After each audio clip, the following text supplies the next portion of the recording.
আজকের রেসিপি পাট শাক। গরমে প্রথম পাতে ভাতের সাথে সামান্য একটু কাসুন্দি দিয়ে এই রকম পাট শাক খেতে জাস্ট অসাধারণ লাগে।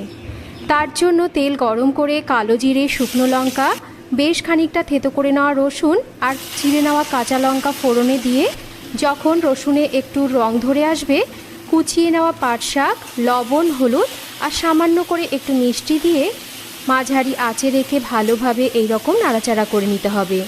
4-5 মিনিট এই রকম নাড়াচাড়া করে নেওয়ার পর যখন শাকটা একটু মজে আসবে, একটা ঢাকা চাপা দিয়ে কম আঁচে রান্না করতে হবে।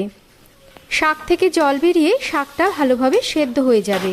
ঢাকা চাপা খুলে শাকের মধ্যে থাকা এক্সট্রা জলটাকে এইভাবে নাড়াচাড়া করতে করতে ভালোভাবে শুকিয়ে নিতে হবে।